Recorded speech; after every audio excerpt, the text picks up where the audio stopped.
네, 오늘은 북한 김일성 주석의 사망 21주기였습니다. 김정은 제1위원장은 오늘 새벽 김일성과 김정일의 시신이 안치된 금수산 태양궁전을 참배했습니다. 올해 김일성 추모 행사는 이른바 5년, 10년 단위로 꺾어지는 해가 아니어서 조용한 분위기 속에 치러졌고요. 이 자리에서 간부들은 김정은에 대한 충성 맹세와 함께 3대 세습 체제를 끝까지 고수하겠다는 의지를 다졌습니다. 북한 노동당 기관지 노동신문도 추모 사설을 통해서 김정은의 말씀과 당의 결정 지시를 절대적인 진리로 받아들여야 한다. 또 모든 일꾼들은 원수님을 순결한 양심과 의리, 또 높은 실력으로 받드는 진정한 전우가 돼야 한다고 강조했는데요. 노동신문이 이 같은 사설 내용을 실은 이유에 대해서 최근 간부들이 김정은의 지시에 불복해 처형되는 현실을 우회적으로 반영한 것이 아니냐는 분석이 나오고 있습니다. 김정은 집권 4년 차입니다. 실제로 최근에 북한 분위기가 심상치가 않습니다. 김정은의 고모부죠. 장성택 처형에 이어서 졸았다는 이유로 처형이 된 현영철 인민무력부장까지, 그리고 최근에는 자라 공장을 시찰한 김정은이 자라들이 많이 죽었다면서 공장 관계자들을 질책한 뒤에 공장 지배인이 총살을 당한 것으로 알려졌습니다. 이렇게 이딴 숙청으로 신변의 위협을 느낀 중간 간부들의 동요와 이탈이 잇따르고 있는데요. 급기야 김정은의 최측근인 최룡의 당 비서도 처형당할 뻔했다는 증언까지 나왔습니다. 도대체 무슨 이유 때문이었을까요? 지금 이야기 나눠보겠습니다. 예, 계속해서 세 분 자리하고 계시고요. 자, 또 한 분 모셨습니다. 북한 외교관 출신으로 대한민국에 망명을 하신 분이죠. 정부 산하기관 국가안보전략연구원의 수석 연구원으로 계신 고용환 연구위원 스튜디오에 모셨습니다. 어서 오십시오. 안녕하십니까. 예, 예. 오늘이 21년 된 날이랬는데 조용한 모양이에요, 북한이? 예? 그 7월 8일이 뭐 북한이 산과 땅이 갈라지고 태양이 갈라지는 듯한 스품을 느꼈다는 김일성 사망 벌써 21년이 됐는데 예. 오늘 아침 0시에 김정은이 군대 간부들을 데리고 금수산 기념궁전 소위 그 시신 안치소에 갔습니다.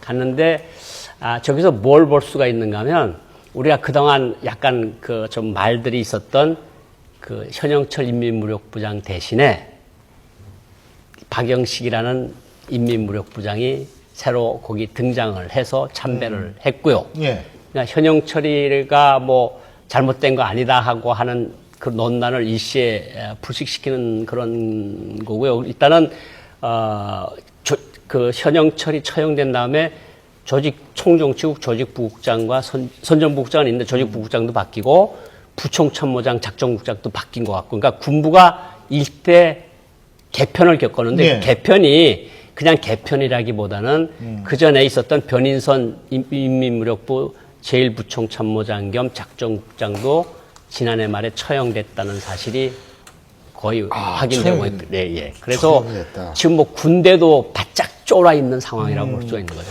근데요, 네. 지금 21년 전과 지금이 너무 다른 게 뭐냐면, 아니, 줄줄이 망명을 해요, 지금. 네. 저희 YTN이 단독 보도한 건데, 핵과 미사일을 개발하는 제2자연과학원이라는 데가 있다고 하는데, 여기 산하에 제2경제위원 소속 고위급 인사가 망명을 했다. 저희 YTN이 단독으로 보도를 했는데, 이렇게 뭐 계속 망명을 하는데 제가 한 가지만 고 의원님께 여쭤보고 싶은 게, 고 의원님이 망명을 하실 때 하고 지금 고위급 인사들이 망명하는 게 결국 북한이 따라붙는 건데 똑같이 따라붙죠. 그때도 망명하실 때 많이 따라붙었었죠. 뭐 저는 제3국 공간에 들어가서 숨었고요. 예.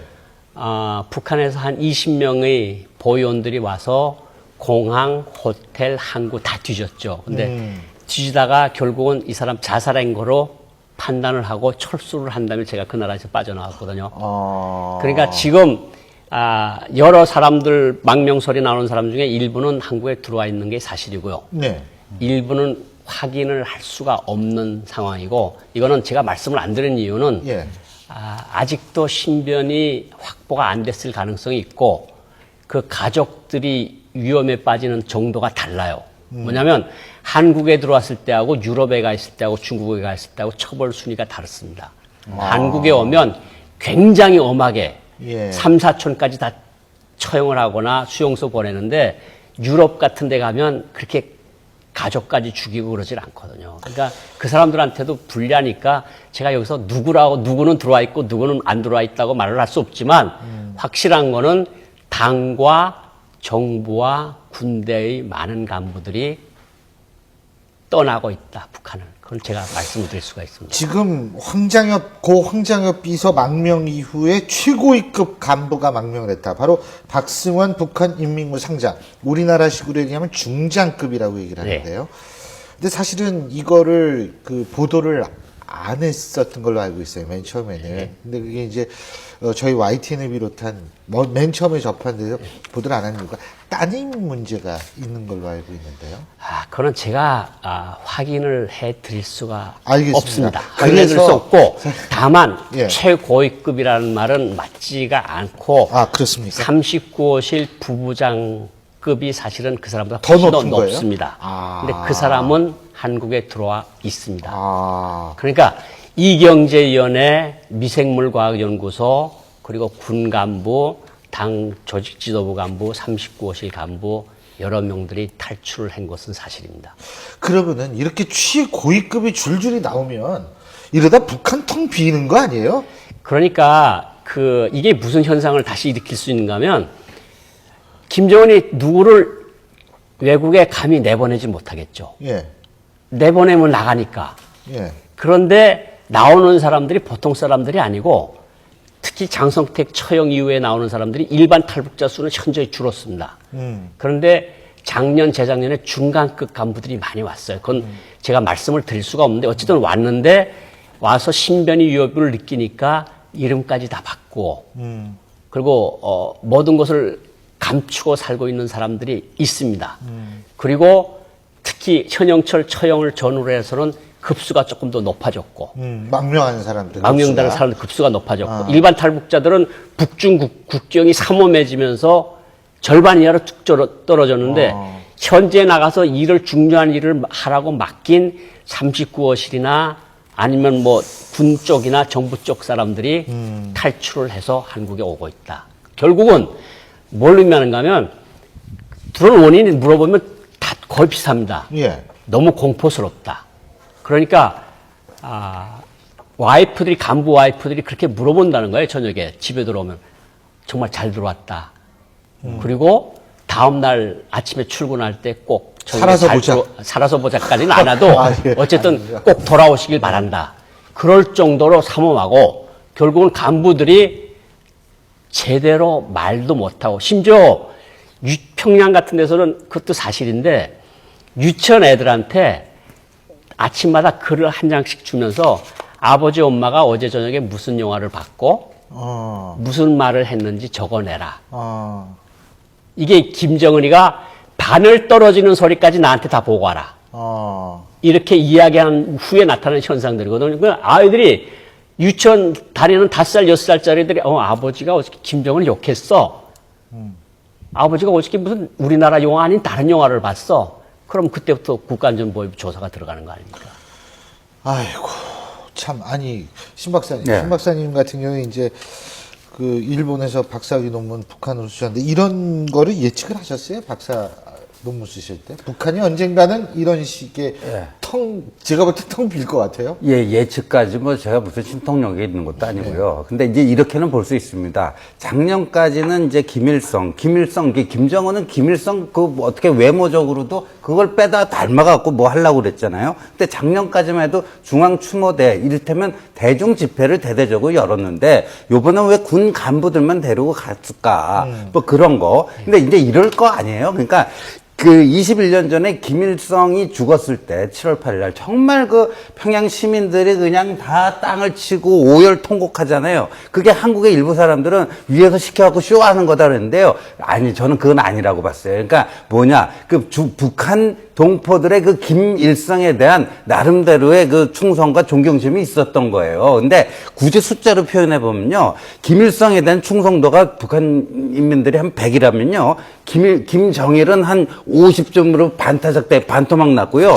지금은 반에 반토막이 나버린, 뭐 이런 상황이란 말이에요. 근데 자꾸만 김일성을 띄우면요. 대비가 돼요. 저 할아버지 때는 그래도 참 인민들이 참 후덕하고 믿고 따르는 그런 사람이었는데 이놈 자식이 뚱땡이 이건 안 되겠어 하는 식의 어떤 대비가 돼서 그 혹시 이런 건 아닌가 하는 생각이 들고요. 그다음 북한에 이제 그 말도 안 되는 세습 체제지만 유지할 수 있었던 게 그런 종교적 세뇌에 의한 그 어떤 충성심도 있지만 그래도 간부들이 고위급들이 이거 나한테는 잘해주니까 이 체제에 문제가 있더라도 나는 이 사람과 같이 운명을 해야지 나의 그 일신의 그 뭐 부귀영화가 있다라는 건데 그렇죠. 이제 그것마저도 없어진 거 아니에요? 그 오로지 남은 게 이제 공포 정치 말고는 없다라는 거니까 그만큼 이제 체제가 허약해진 거죠. 오래 못 간다는 거 아닙니까? 처음에 이제 정치를 할 때 이제 첫 단계가 이제 공포, 그 다음에 이제 광기, 그 다음에 기행, 그러면 망한다는 거 아닙니까? 진나라 때, 한나라 때, 뭐 다 중국 역사가 이야기를 해주는데, 저는 지금 광기 시대라고 봐요, 북한을. 그러니까, 자라 농장에 가서 자라가, 새끼 자라가 몇 마리 죽었다고 공장 지배인을 총살하는 나라가 말이 어디 있습니까? 예? 그리고 인민무력부장은요, 아버지, 할아버지 간부가 아닙니다. 자기가 발탁한 자기 사람이거든요. 자기 사람까지 중기관총으로, 고사기관총으로 쏴 죽였다는 거는 이거는 진짜 상상을 초월하는 거죠. 결국은 이렇게 하지 않으면 나라가 유지가 안 되니까 이렇게 하는 건데 결국은 간부들이 마음이 김정은한테 떠나는 거고 여러 간부들이 솔직히 연해주 쪽에서 어느 당주안의 과장이나 부부장급 하던 간부가 수백만 달러를 가지고 왔다. 그런 뉴스를 보셨을 겁니다. 옛날 같으면요, 수백만 달러를 가져가는 중에서 거기다 100만 달러만 김정일한테 바치면 영웅칭호가 나옵니다. 공화국 영웅칭호. 아파트, 선물 아파트가 나와요. 그리고 자기가 300만 달러, 400만 달러 쓰면 한국에서 300, 400억 있는 사람보다 더 잘 살 수가 있거든요. 신임을 받으면. 그런데 그 사람이 자기가 번 돈을 왜 김정은한테 바치지 않고 한국에 오겠습니까? 미래가 없고 불안하니까 오는 거 아닙니까? 그러니까 이거를 개인적 간부들이 일탈 행위로 보기에는 너무 시각을 좁게 보는 거고 사람들이 미래가 없고 공포스러우니까 자꾸 해서 나오는 거죠. 저기 그 공포정치 말씀하시는데 공포정치의 대명사 누구는 로베스피에르 아닙니까? 예, 예. 그 공포정치가 겉으로 보기에는 아주 광고한 것 같은데 예. 조금만 충성이 의심되면 그렇죠. 죽여버리니까. 근데 이 공포정치가 오래 가는 경우가 거의 없더라고요. 아마 로베스피에르 공포정치가 1년 정도밖에 유지가 안 됐거든요. 아까 우리 신 박사님 말씀하신 대로 허약할 때 오히려 공포정치를 하니까 이것도 운명이 그렇게 오래 가진 않을 것이다. 그런 생각이 듭니다. 근데 지금 최룡해도 조마조마할게 너무 좀 이게 어디까지나 추정입니다. 최룡해의 오촌 조카로 추정되는 인물이 보이스피싱. 아니, 근데. 이게 너무 기가 막힌 게. 교수님. 예? 그거는 추정된다기보다도 예. 제가 보기에는 거의 확실한. 근데 이제 언론, 저희는, 네. YTN이라는 아주 우리나라에서 대표적인 언론이기 때문에 확실하지 않은 상황에서 추정이라고 얘기를 하는데, 네. 추정이든 아니든 최연이. 어떻게 보이스피싱으로 부산 구치소에 수감이 돼 있습니까? 그렇죠. 최연의 아버지, 그러니까 와이프가 예. 최룡해의 아버지가 최연. 예. 최연의 여동생의 아들이 부산구치소에 있다는 그 사람이고, 그리고 최룡해의 친척들이 중국에 많이 있습니다.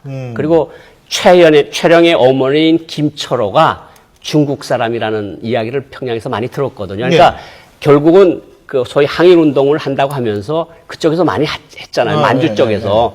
친척들이 많은 건데, 저럴수록 최룡의 입지는 약화되는 거죠. 너 어떻게 가족 관리를 했기 때문에 남조선에 가서 보이스피싱을 하다가 잡히느냐. 그 영웅 치고 지는 거 아니에요? 남조선 인민들의 돈을 사기를 쳐서라도 빼내와가지고. 그거는 어쨌든 강도는 강도고 나쁜 놈은 나쁜 놈이니까 북한이 아무리 한심한 나라라고 해도 근데 강도까지 그렇게 최영의 조카 정도 되면 좀 그럴듯한 좀 멋있는 범죄를 해야지 잡범을 해가지고 되겠습니까? 그러니까 이거 아니에요. 여기 서울중앙지검인데요.